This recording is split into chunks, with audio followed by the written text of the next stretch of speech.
So now, without further ado, it's my pleasure to introduce today's moderator, Janelle James, Senior Vice President with Ipsos UU. Janelle, you have the floor. Thank you, Ellen, and thank you everyone in the audience for joining us today. To say we're excited to host this conversation is an understatement. This is the 10th roundtable Ipsos UU has hosted in about a year and a half under the Innovation, Inclusion, and Insights umbrella. And each one has been an incredible conversation, and they only seem to get better. The topics have ranged from social commerce to health equity, but they've all been relevant to a variety of industries, executives, and brands. Today's session is no different, but I'm particularly excited because we're focusing on where all the magic happens. In business, the new world of work, where for executives it's critical to understand everything about their employees and their customers and the environment they're operating in. We've assembled a fantastic group, as Ellen has noted, and I'm excited to introduce them. Well, actually, they're going to introduce themselves. So with that, I would love for our panelists to introduce themselves. If we could get started with Desiree, if you could tell us where you work, what you do, and how your work touches this new world of work. Absolutely. Hello, everyone. I'm Desiree Perez. I'm a media strategist at LinkedIn, and I'm also a diversity ambassador. I've led ERGs, Black ERGs, twice in my career, and it's been the most rewarding and uplifting experience. And it's relevant for today's discussion because the way that we are working is changing, it's evolving, and diversity, equality, and inclusion is important. So I'm happy to be here. Thank you for having me, Janelle. Wonderful. Noah, you're up next. Okay, thanks. So my name is Noah Rosenblatt-Farrell. My title is Qualitative Research Strategist. I've been doing research and strategy consulting for about 20 years. I work mostly in media and technology, but also have a background in finance and healthcare, and also do consumer goods, so a wide range of things. And I also sit on the Inclusion Council at Ipsos, so very pleased to be here. Wonderful. Melissa, you're up next. Hi, everyone. My name is Melissa Goldner. I am a partner at a management consulting company called Profit. I work in the org and culture space. I sit really in the intersection of psychology and business. I do the poo-poo platter of all the different things in org and culture. So from org design to operating models to employee experience to change management for large-scale transformations. I think my superpower is actively listening with no judgment. And so you're either going to probably become my best friend or we're going to work together someday. Love it. Patrick, you're up next. Yes, my name is Patrick Blakeney. I'm the Vice President of Consumer Telecommunications, Media, and Technology at JSS Search. As an executive recruiter, my focus is to help companies of all sizes, from startups to Fortune 500 clients, really achieve better outcomes by identifying top talent from management consulting firms. I've been lucky enough to do this over the course of, 12, 13 plus years now. And it's really been through an approach of really being consultative, relationship driven, and with a long-term view in mind. Love it. Last but not least, Sheila. Hi, everyone. Thank you so much for having me today. My name is Sheila Subramanian. I'm the author of the best-selling book, How the Future Works, as well as vice president at Slack and co-founder of a Slack-backed consortium called Future Forum. And over the last 3 years, Future Forum studied how to make work more flexible, inclusive, and connected with research conducted quarterly, as well as working groups with executives from all range of industries. Personally, I'm passionate about making work better for all types of employees rather than the select few. And much of my writing and research is dedicated to making work more inclusive and connected for all of us. Wonderful. Now, the first question I have for you all is kind of a creative one or a weird one, depending how you want to think about it. I want you to come up with a nickname for yourself, but I don't want any old nickname. I want your new world of work nickname that tells me and everyone in the audience what's most important when you're connecting with B2B audiences or employees, or when you're navigating this new world of work. So, Sheila, you want to go first? Sure. So my nickname is an inspiration from Mom Jeans, which is another pair of pants I wear, but my nickname is called Big Kid Pants. And it was inspired from a quote by Katarina Berg, the CHRO of Spotify. And she said, if you hire adults and treat them like children, this whole thing is going to backfire. What we have seen historically in the workplace is models of command and control, where employees are treated like children. They're not necessarily trusted to do their job. And now in this new world of work, management and leadership needs to be about trust and transparency, treating your employees like adults and empowering them to live their lives and do their jobs on their terms. Love it. Big Kid Pants. Patrick, you want to go next? Yeah, my nickname is going to be the inclusive investigator. The inclusive instigator. And really, it's just because it's a focus of diversity, equity, and inclusion initiatives that I feel that I'm right at the interesting intersection of right now. And my commitment to really creating a workplace that values all employees and fosters a sense of belonging. Love that. Noah, nickname.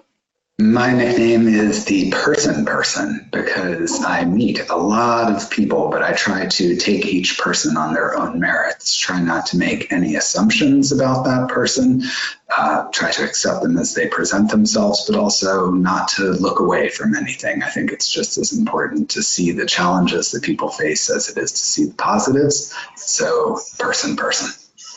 Love that. Melissa?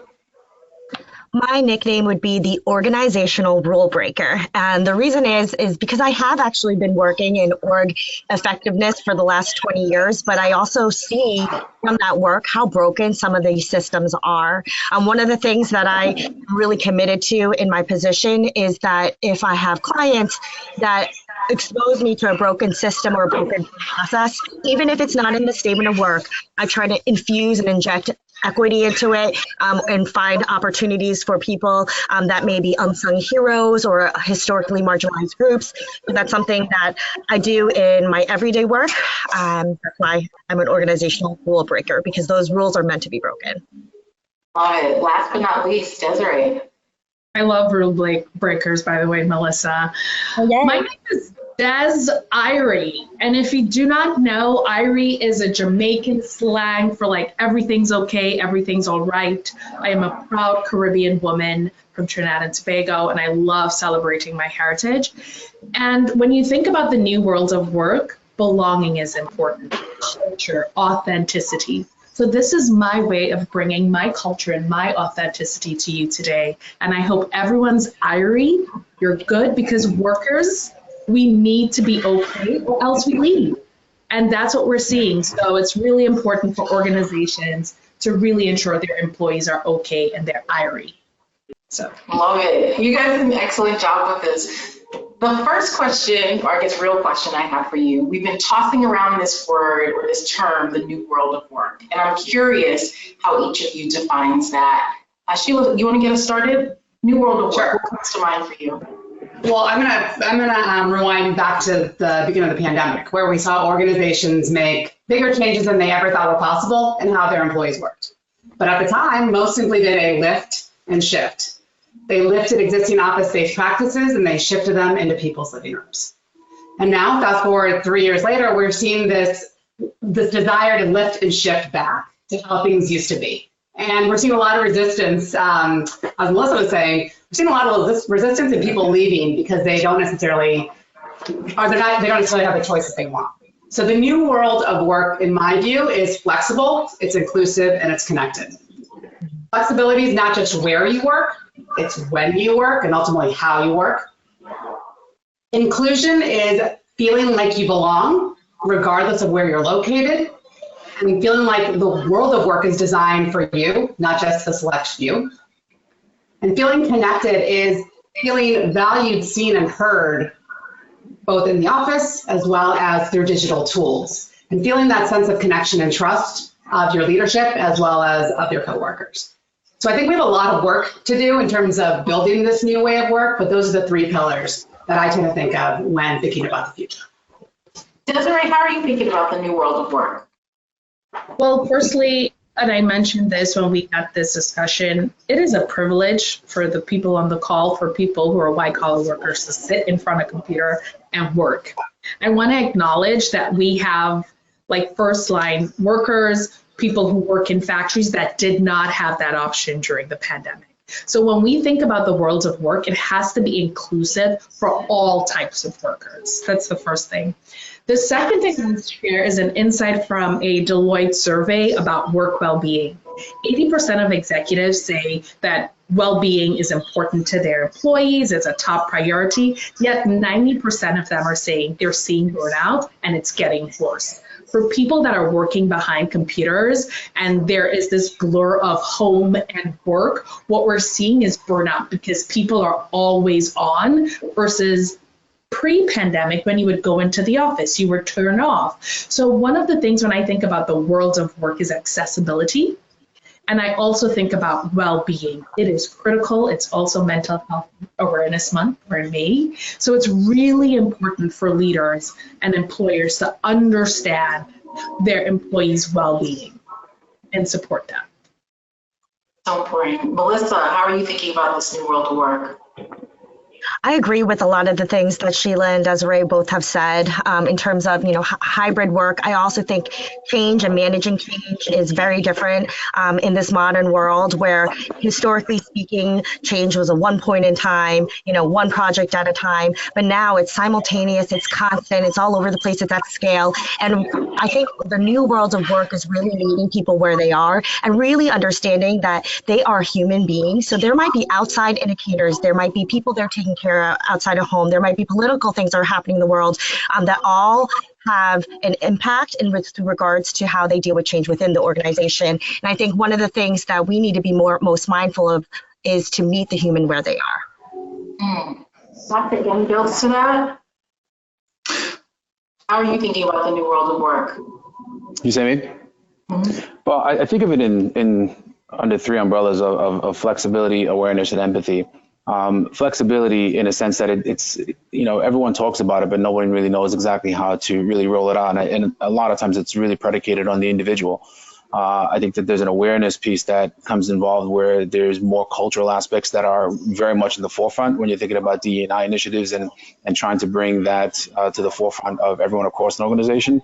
And finally, on the empathy side, I think it's really coming into, as Desiree mentioned, just mental awareness, right? Mental health, mental issues that people are going through, because it's not the days of the factory from years ago when you just showed up to work, you just punched in 100 hours a week and then figure everyone's just fine because you're there, right? So it's that ability to have empathy and being able to support people through those processes. Noah, any builds as we wrap up this one? Oh my gosh, everybody has really said so many great things. I just want to echo what Melissa was saying about seeing business professionals as human beings, because I hear a lot of that in my research. This sense that each person is going to do a job slightly differently from another person, and that kind of increases the appreciation both for what people do accomplish and kind of limitations that they have, and also the sense of the motivations that drive them forward. So not just food, clothing, and shelter, but kind of expanding that to, self-expression, creativity, all the other things that are really important to people.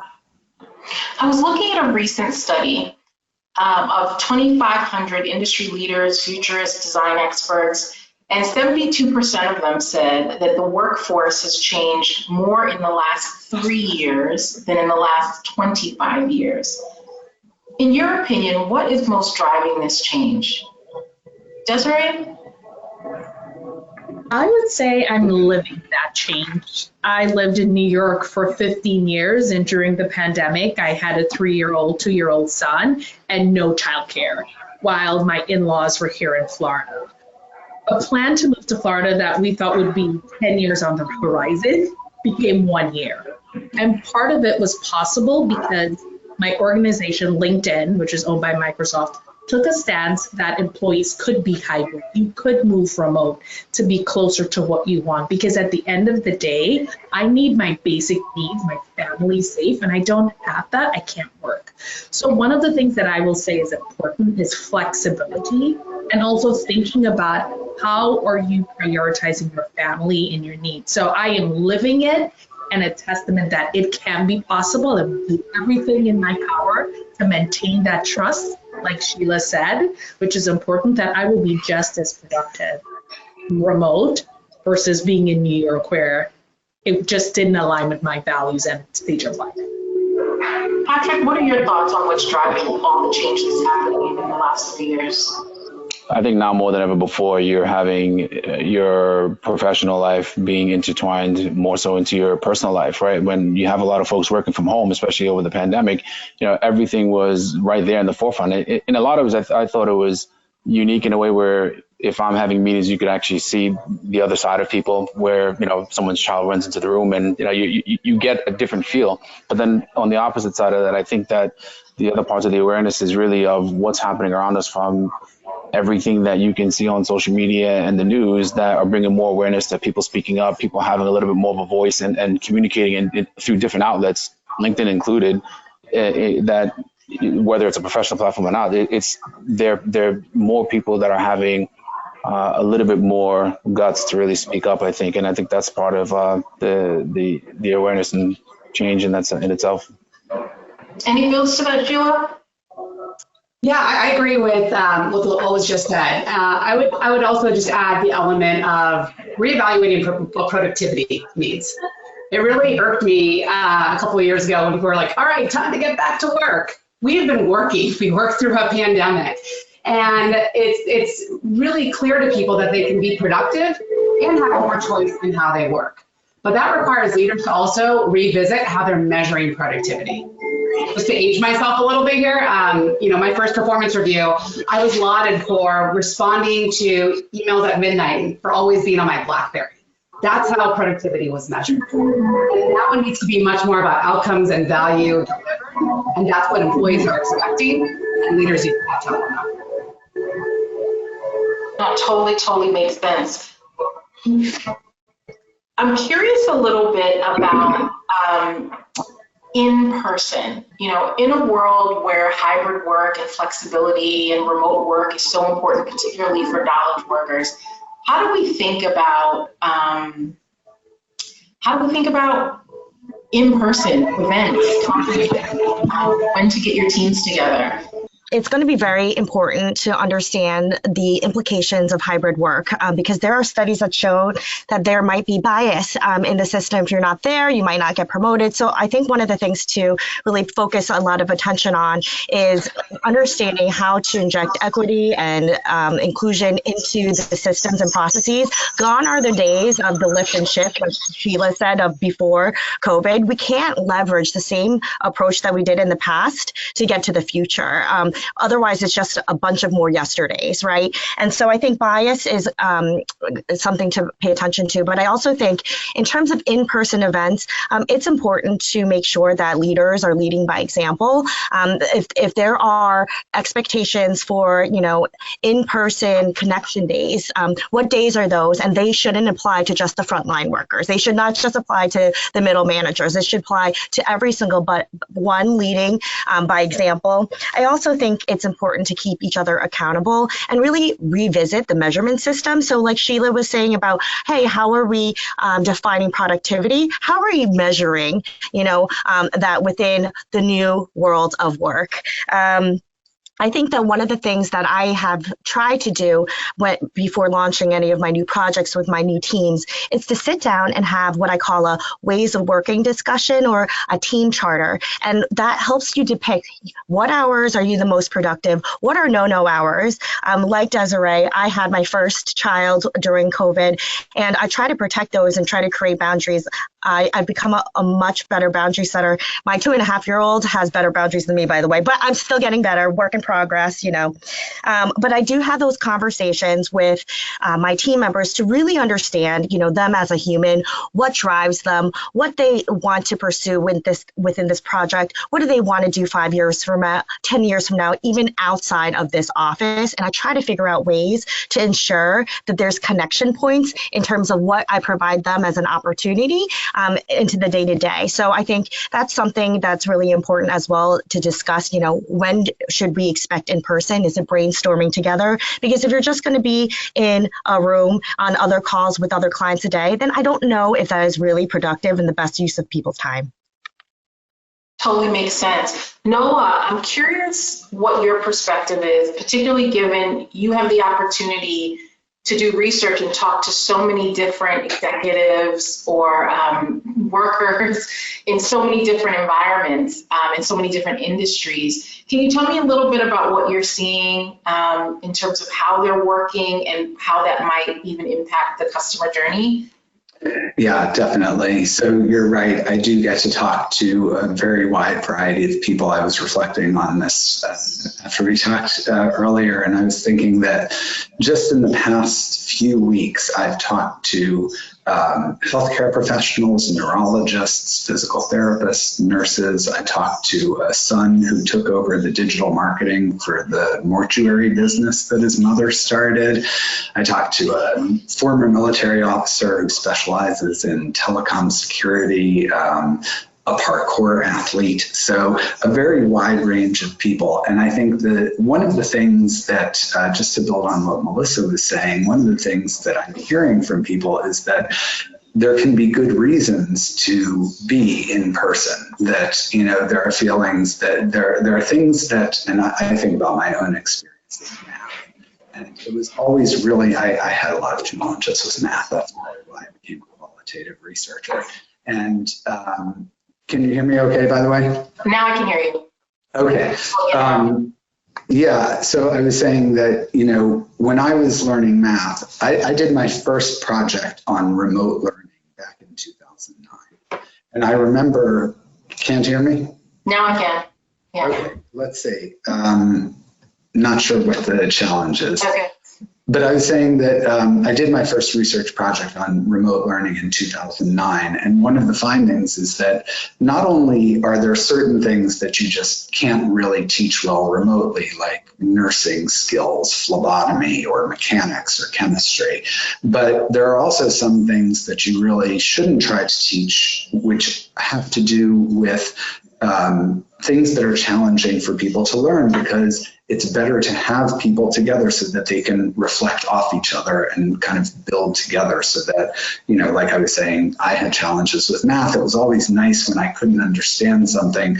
There was always someone else who didn't really fully understand it as well, and that created a kind of community. And I think that that can be translated to the work environment, where it's possible for people to really support each other in the work environment, which is a positive.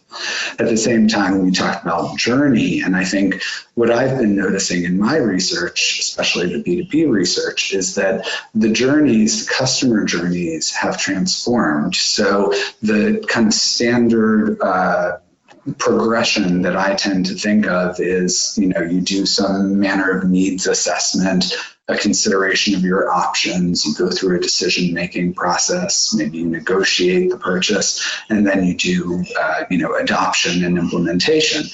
And what I'm seeing is that the beginning of that, the needs assessment, and the end of that, the adoption or implementation, are becoming much, much more important in people's minds. I did a recent project looking at cloud platforms, and one of the top learnings was that change management is really significant, because if you don't bring people along, they're not going to be able to use the platform that you've taken. No, I love that. I'm curious about one aspect of change management, and it's change aversion. Like, obviously, it's so difficult to get people to do things differently. Melissa, I know you are a transformation expert, so I want to hear from you first, but what have you seen really drives success in change management initiatives, particularly given how stubborn we all can be in any one of these environments? So I think the first word that comes to mind is inclusion. I think historically speaking, it used to be, we mandate change and everybody has to listen, right? But gone are those days. I feel like employees have swapped, in terms of the power dynamic. And now employees have a little bit more say. They're craving a little bit more autonomy. There's different generations. So you need to account for that. I would say one thing that I'm finding in my research and also the application of the change work that I do is that we want to create opportunities and channels for us to hear from all employees and make sure their voices are heard. And so I think that the forefront is really, really important. On the opposite front, I'll tell you a situation where with a client where it didn't go well. There was a big insurance company where the CEO wanted to create a new purpose, right, called Our Shared Purpose. And he was the only one who created the Our Shared Purpose. So there was no our in the Our Shared a part of the purpose, right? And then rolled it out on a Tuesday in an email to a bunch of employees after laying off a bunch of people. What do you think happened? People were resistant to change. They were pissed off. They were like, how dare you kind of speak on behalf of us? And so I think inclusion is going to be super, super important. And also kind of what I said before about that ways of working conversation, I try to make it a best practice to really understand each of the different people and understand what their specific needs are. They may be at different points in their change journey. Some people may be more behind. Some people may need more resources. Some people may be like, I got it, let me go. I treat all these people differently based on where they are in their journey. Sheila, do you want to weigh in on that one? Yeah, I completely agree, Melissa. You know, what our research shows is that 2/3 of executives are actually not including their employees in a lot of their future of work policies, as we're talking about this new way of working. So I tend to think of it like a focus group of one, where you're taking your own experience and you're building the shared norm or practice for the broader organization.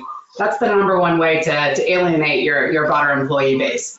And so when I talk about transparency, it's very related to what Melissa just said in terms of two-way transparency, getting feedback, hearing what people think, soliciting opinions from a diverse group of people across backgrounds, levels, locations, to get a well-rounded perspective on what's working and what's not. The only thing I'd add to this is, in terms of leadership, so many of us have been trained to know all the answers. And now the new expectation is, in terms of this two-way transparency, getting more comfortable with vulnerability, saying, I don't know, or we're still figuring it out. The toughest one is, I need your help. But that's the sort of level of communication that employees are increasingly expecting and wanting from their leaders in order to further trust them and want to be on board for the long haul. And I'm hearing you say that taking everyone's temperature is so critical because people are often left out of the equation. How should leaders, managers, executives in these organizations think about collecting this information in the best way? How should they be doing research with their own employees? Is it satisfaction survey? Like what are you seeing as best practice? Anyone can jump in here. I'm happy to jump in. At LinkedIn, we do employee pulse surveys. We did it quarterly during the pandemic, and it's really around assessing what are the employees' needs, how are we doing it, are we truly living and exhibiting the values. This is something that leadership looks at to really ensure that managers are held accountable for driving an inclusive culture. 2, making sure that people are learning and growing and developing. That is absolutely critical. And the third piece is really making sure that employees see themselves at the company, not just in the short term, but in the long term, because if they see themselves in the short term, and when you think about underrepresented talent, Black or Latinos, it takes a lot to recruit them. But also I have seen in my experience, they're the first to get out the door when tough times come. So making sure you have an understanding of that is really, really important. I will say as a leader, I have a team of 8. One of the things that we are doing now is looking at psych safety surveys. Can people feel safe and vulnerable to speak up, even if they are challenging the status quo, is critical, because if you do not have that, then you may have quiet resistors on the change continuum, and any change that you're implementing is probably not really going to happen. I don't want to be like that Melissa's client who made the values by himself and emailed it out on a Tuesday.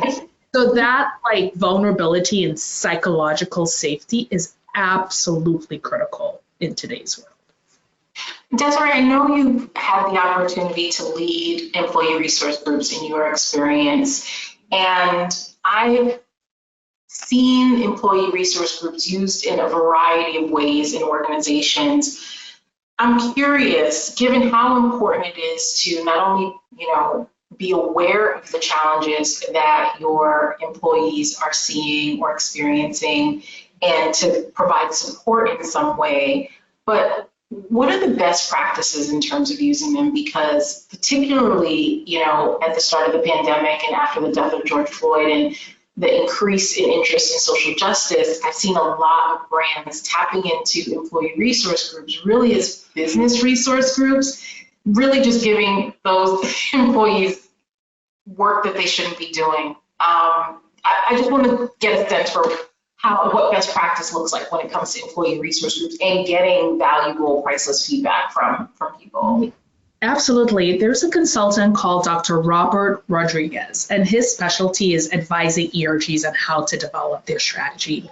He basically has a 4C framework, which is community, culture, career, and commerce. And this was really instrumental. LinkedIn, our diversity team, brought him in to help all ERGs develop our strategy. And we used this framework in 2020. Bear in mind, on May 20th, 2020, George Floyd died.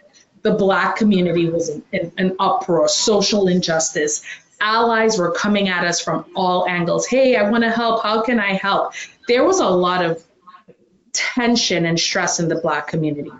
First things first, you need to make sure there is community. Your underrepresented employees, women, LGBTQI, have a community that they can go and be a part of, so they're not alienated.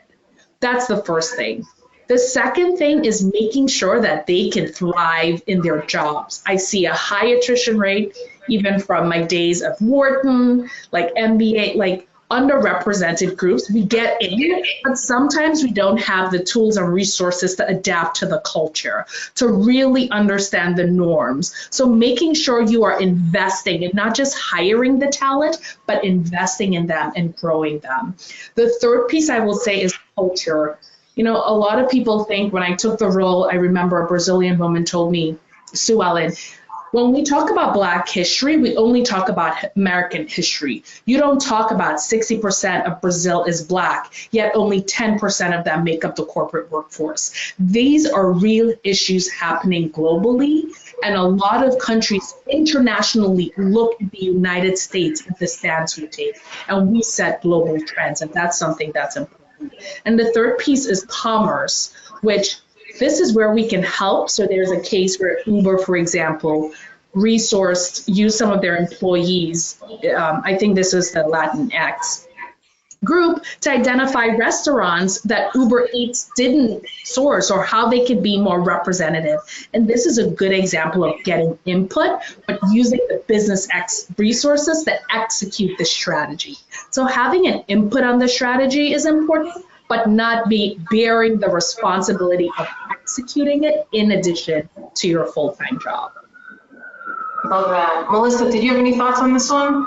Yeah, it just being asked that question triggers me. So you could probably see me like shaking a little bit in the back, because I did stand up a DE&I action committee in my previous company, as well as a women's sponsorship program, and then sat on the women's leadership network in 2 organizations, and then also oversaw all ERG strategy for the Chief Diversity and Inclusion Officer at Ogilvy Mather. So I've been in that space, and I get triggered because prior to being a mother, I was, sick and tired of being sick and tired of seeing the lack of inclusion and diversity within the organizations. It literally looked like the same template, like a cookie cutter, in the open spaces of big conference rooms. It's like same white guy, prototypes coming out of the room, and I was so tired of it, right? And so back in the day, before I had children, I said, I could either sit back and try to seek a more inclusive organization, or I could do something about it. So I decided to do something about it.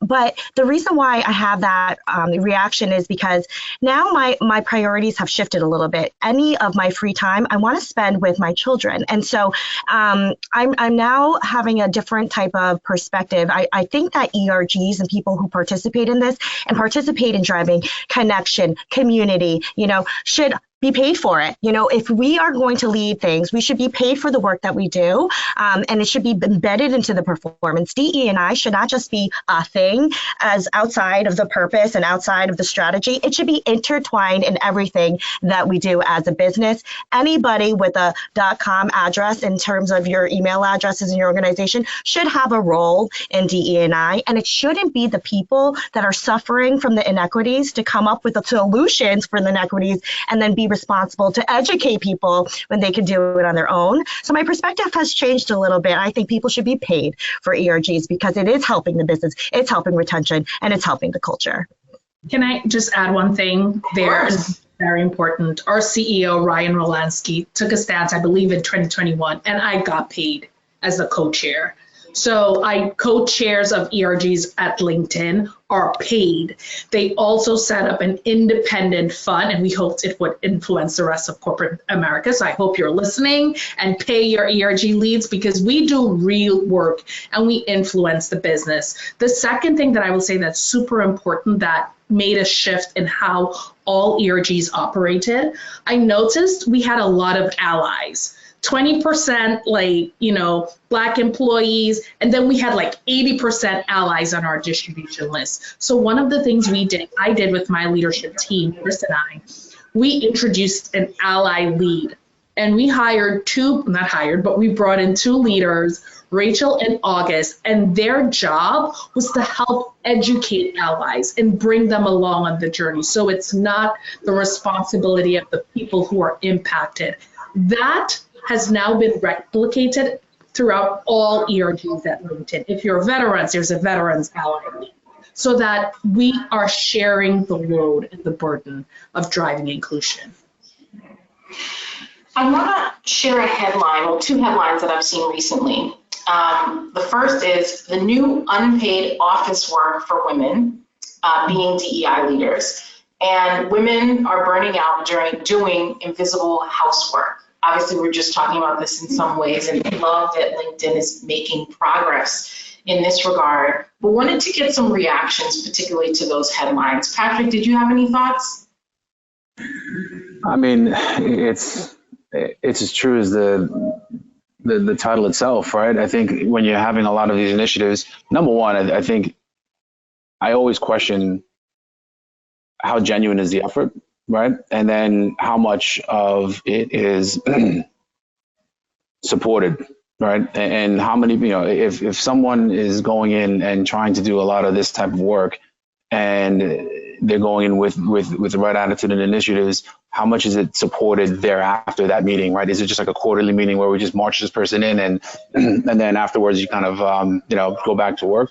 Or is it something where they are genuinely being supported around other initiatives? But also for me, when I understand this, I think it really goes back to what Melissa was saying, which is, if you're going to start designating new responsibilities, then there should be a value to it that needs to be included to it. So to me, it's a tough scenario, because I think that you don't want to tell someone to not do it, right? Because if that person who is very valuable to do it should do it and can communicate it that effectively, if you tell them not to do it, then I think you're really losing out. But if you're going to have them do it, then it's going to be, how is this genuinely supported across the business, and making sure that the other folks, the other men and women in the organization are actually behind it and not just sitting in it just because it's just an hour that HR put into their calendar. No, it's a really good question for all of us. I'm curious, we all work in sort of at the intersection of something very interesting. On one hand, we're supporting clients or customers with understanding this new world of work. On the other hand, we are ourselves navigating this new world of work and dealing with challenges in its own right. How do you manage or balance that dichotomy where you might be in one part of the journey in your own organization, but helping a customer, a client, a strategic partner who's in a totally different place in their new world of work journey? I just saw you smile, Desiree, so my eyes went right to you. Do you want to weigh in on that one first? Firstly, I'm going to turn this around and add another layer. For every organization that, when you think about whether you're B2B, B2C, you have to think about who's your customer, because you have to ensure that your workforce reflects your customers so that they can understand their needs. For me, I'm a media strategist. I am now in sales. I manage a sales team that sells media, and we are targeting companies that want to target you, decision makers, executives. And one of the things that I'm seeing is that some organizations and industries are more agile. Tech is definitely more agile than traditional financial services firms that have regulatory challenges. And one of the things that I see across the board at the end of the day, these decision makers are people. You have to find the right channel, the right message to connect with them. Sometimes it's LinkedIn, sometimes it may be an old school phone call, and I'm sorry, the in-person connection is still priceless. We are very much in a world of work, but if we were together in a conference room and we had dinner or drinks after, it would be a totally different experience than what we're experiencing today. So my one piece of advice for organizations from an employee perspective, as well as targeting customers, identify what are those tentpole moments that you really want to rally in-person experiences around. A good example of this is Salesforce. They do their Dreamforce conference. They made a comeback. Everybody's going. Like, they do a great job, like, rallying their resources around this tentpole experience. It would look different for different brands and budgets, but that's something you really, really need to think about versus just having disparate one-off events and, you know, being more intentional. And last thing, make sure it's on LinkedIn Live so you can stream it. People could watch it on demand, because that's the world we live in. Melissa may be picking up her kid and she can't attend in person, but now Sheila could watch 9 o'clock at night if she decides to, and she's still a part of the experience. So it's all about being agile and inclusive. Sheila, any thoughts on this one?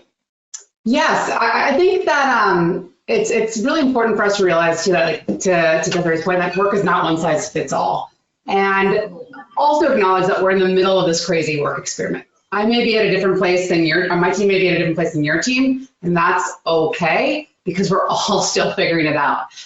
There are no definite knowns, answers at this point. But when I mean that work is not one size fits all, what we're seeing in the marketplace oftentimes is rolling out these strategies across an entire company. But my work is different from Noah's work, which is different from Patrick's work. And I think this is an opportunity for leaders to empower their managers to figure out what works best for their specific teams and build team level agreements in terms of how they're going to work together, when they're going to connect, when they're going to have one-on-ones, how they want to debate or discuss or decide specific topics. What we're seeing from our data is that middle managers are burnt out. Nearly half report feeling just exhausted by their day-to-day jobs. And I think there's an opportunity for leaders to realize, and for B2B marketers to realize, like, work is not the same for all of us. And we need to really understand the humans, the individuals behind it, and figure out how to craft experiences accordingly. No, I love that. In fact, it's making me think of another question I had. The fact that particularly in like B2B marketing, there's been a real evolution to thinking of business people as people, which is surprisingly new in this environment. And I'm curious about trends in that regard. What else are you guys seeing with regards to thinking of business people as people? Noah, do you want to weigh in there as the person? Sure, I would be happy to.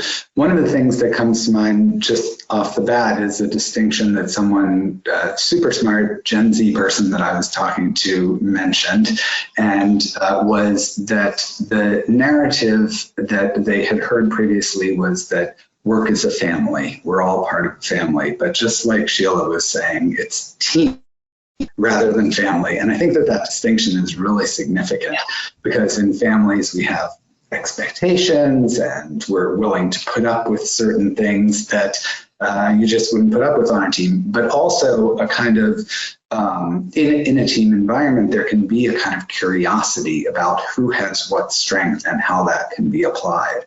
And that's where I see, our clients really having success, is when they're genuinely curious, when it isn't just lip service, but when they're genuinely curious about who does what well and who enjoys doing what, and then is able to kind of engage that person and have them, perform in their strengths. Any other thoughts on this, Melissa? Yeah, I can add to it. I think that Profit has a model called human-centered transformation model. So when you're asking the question, like, how are you shifting to be more focused on people? Humans are at the center of our model of how we do any type of transformation, from a marketing transformation to an agile transformation. And it really is broken down into 4 components. One is the DNA, which is like, what is that North Star? Like, what is the direction that we're all heading? Mind, body, and soul are the other 3. Mind is like, what are the skills and capabilities needed to go through the change? Body is like, what are the systems, the structures, the processes? Like, is it the operating model? Is it correct? Do we need to change a performance management process in order to really reinforce this, right? And then soul is like the motivators, like what touches Melissa's heart, right? Other than food and wine. But it's like, being attached to purpose and, motivations, it's your beliefs, it's the rituals that happen in the organization. And all of these 4 things together equals culture, equals change. And so I just really believe that, when leaders want to move the business from A to B, it's the humans in the business that are going to get you from A to B. And I think all too often people forget that. And so that's something to make sure that we're always thinking humans at the center.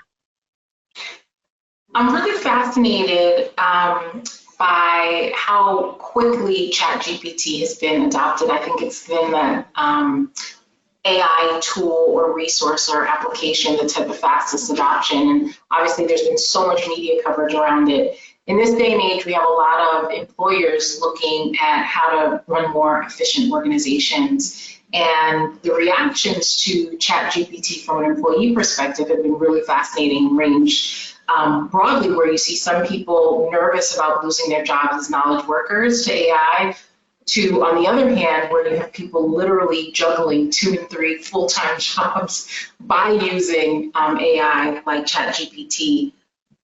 I'm curious, where do you land on, thinking about AI as something that helps or hurts employees? Patrick?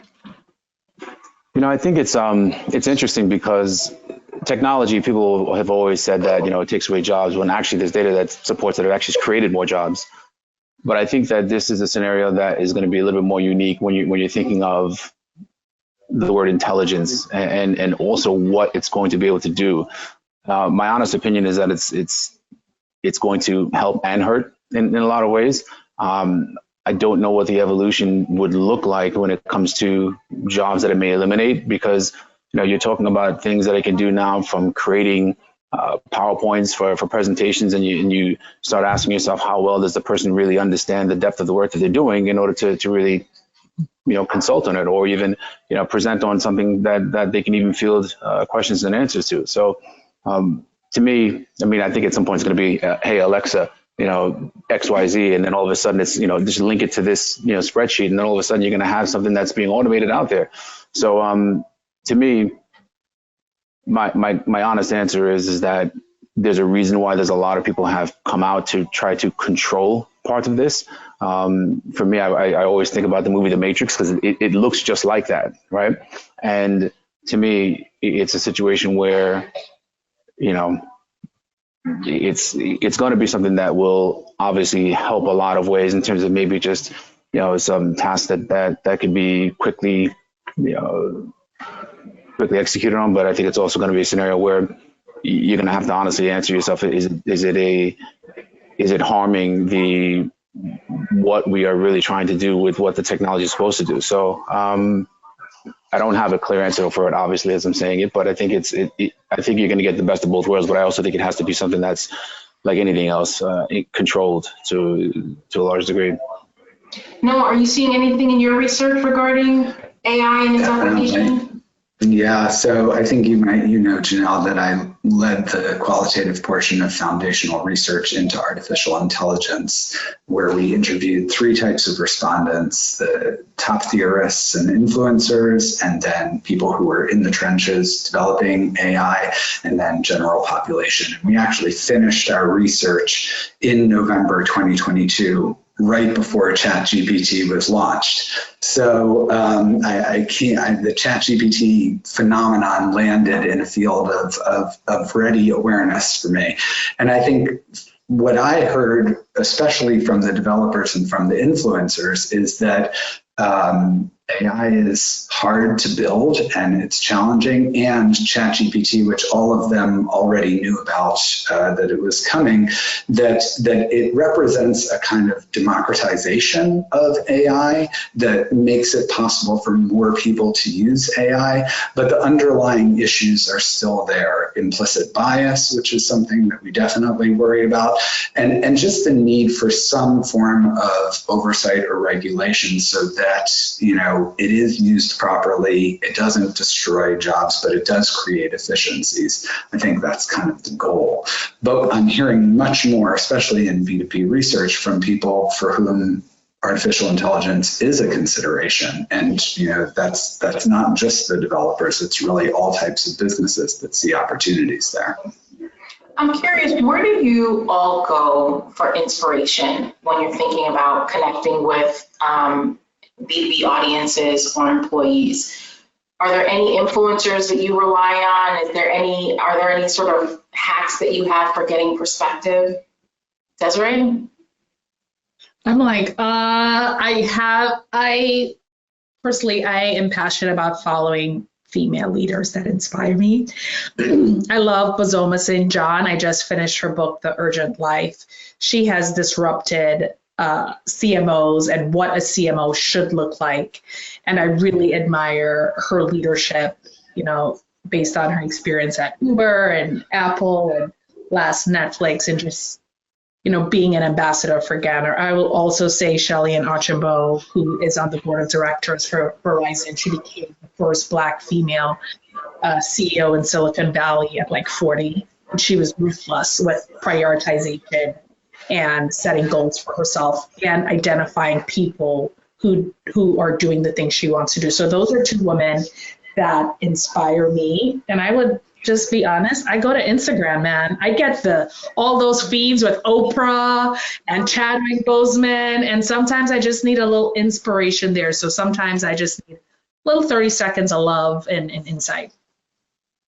Sheila, where do you go for inspiration? So I'm a little bit different. I'm no longer on Facebook or Instagram or Twitter, and I had an epiphany a few years ago that I needed to get off my phone. And where I find the most inspiration is leaving my bubble, walking around, talking to people in person, traveling, and really understanding the world around us. For me, it's through that personal contact, really understanding the why behind people's motivations through the conversations I have. I'm curious, we had such a good conversation on just the types of work that we all do and how we're contributing to this new world of work. I'm curious, what are you most proud of, you know, in terms of initiatives that you've put in place, in terms of things that you've done as it relates to, you know, how work is evolving?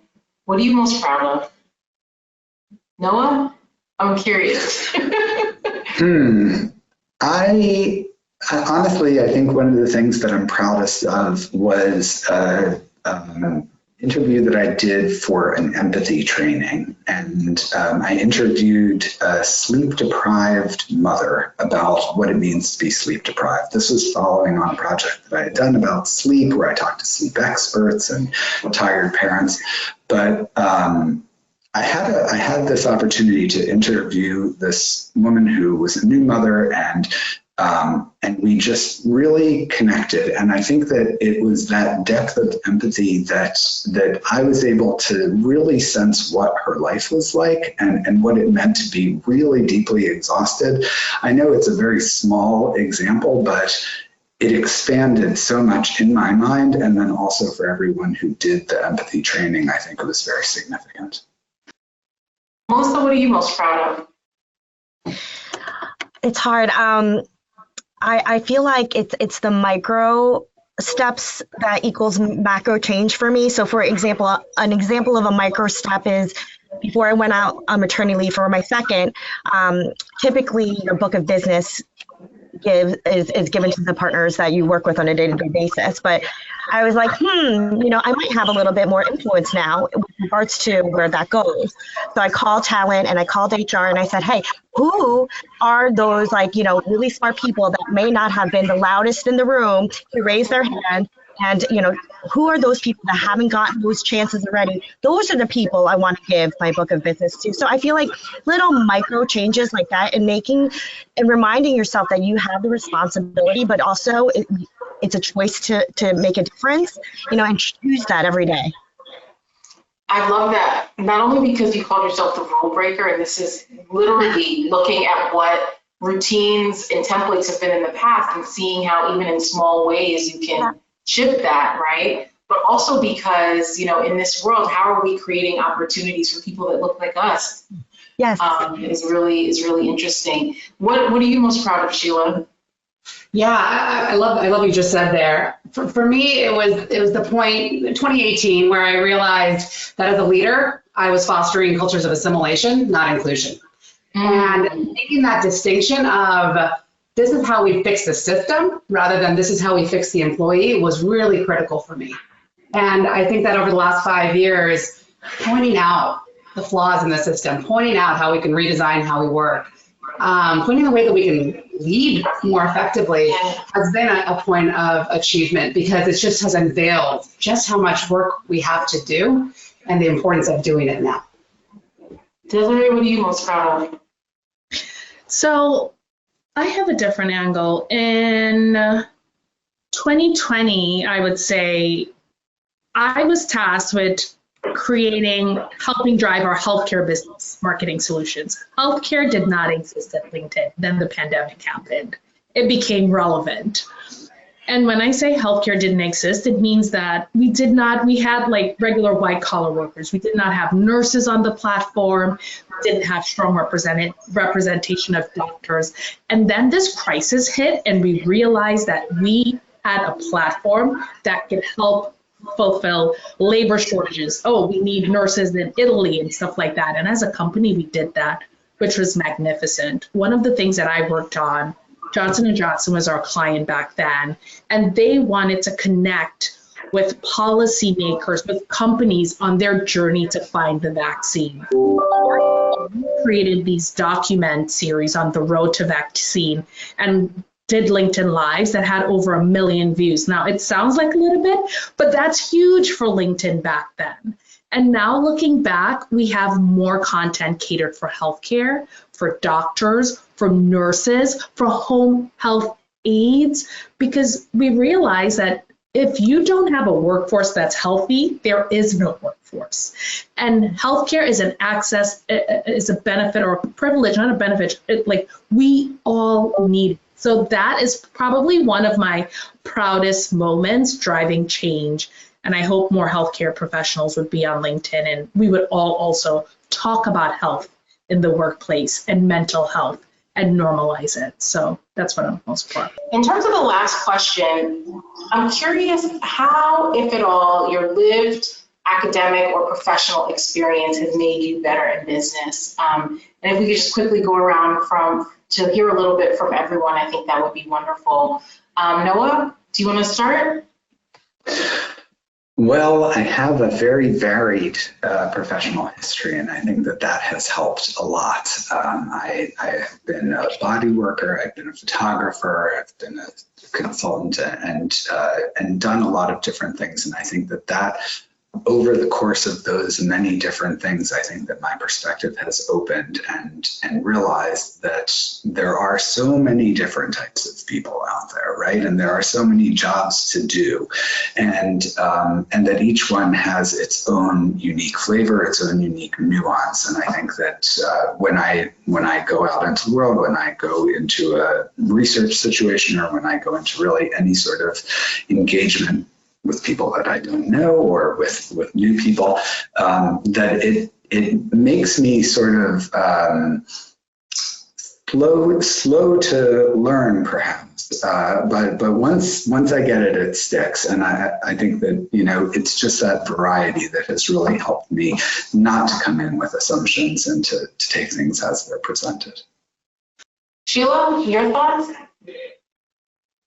Oh my gosh, this is such a good question. I would say that my background of pursuing things around curiosity rather than mobility has helped me gain perspective, similar to Noah, gain perspective and a stronger sense of empathy and solidarity with those with whom I work.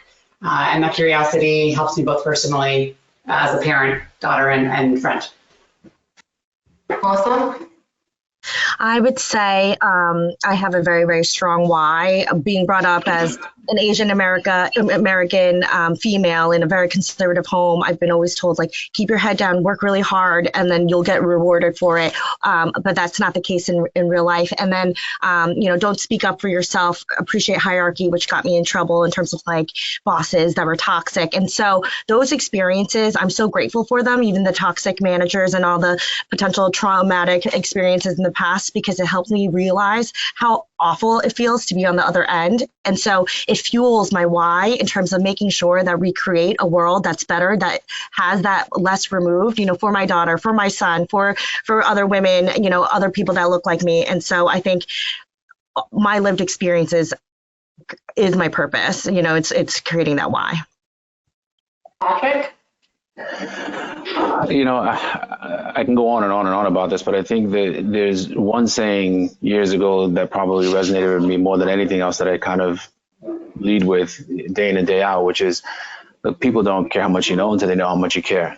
And a lot of times when you're in front of other people, you don't know what is going on with someone else, nor do they know what's going on with you. But I think, you have to be somebody that is willing to actively listen in terms of what's happening. But also for me specifically, I know I've gone through different things where I could say, yeah, I could see where something might not have been just towards me, and I could say, well, they're the exact opposite. So I think, the lived experience is always going to shape how you view things and see and act. But I think, again, for me, it's the outward, it's the outward product of always thinking of other people to say, again, people don't care how much you know until they know how much you care. Last but not least, Desiree. I want to say that firstly, my MBA from the Wharton School has widened my aperture beyond my imagination. The network, the school, we now have a dean, it's just beautiful. And for me as an immigrant from Trinidad and Tobago, multicultural heritage, it has just fueled my purpose around equality and inclusion and really embracing different cultures. The last thing I will say is curiosity. I reflected, I've done finance, strategy, operations, marketing, now I'm in sales. That curiosity has really allowed me to have different perspectives within the org, because a lot of times sales is they're the final D or product. And we overlook, and no offense, but some roles like HR or marketing or their support. No, we're all part of making this engine work. So I would say, education from Wharton, really about my culture, and last but not least, stay curious and be inspired by amazing people like Sheila, Melissa, Noah, Patrick, and myself. So thanks. Thank you. No, you guys, this was an amazing conversation on such an important topic that impacts all of us and all of the people that we work with. So thank you so much for your time, your attention, and your thoughtful perspective on all of this. Ellen, I'm going to pass it back to you. Wow, thank you so much, Janelle. Sorry, I was on mute for a second there. I was really enjoying this conversation. So thank you, Janelle, for moderating, and to all our wonderful guests for your really candid discussion. Thank you for those who stuck with us. We went a little long, but we will be sending out an email to direct link to today's recorded presentation, perhaps by early next week. But in the meantime, feel free to connect with us directly. That now concludes today's webinar. Have a wonderful day, everyone. Bye, gang. Bye. Thanks. Thank you.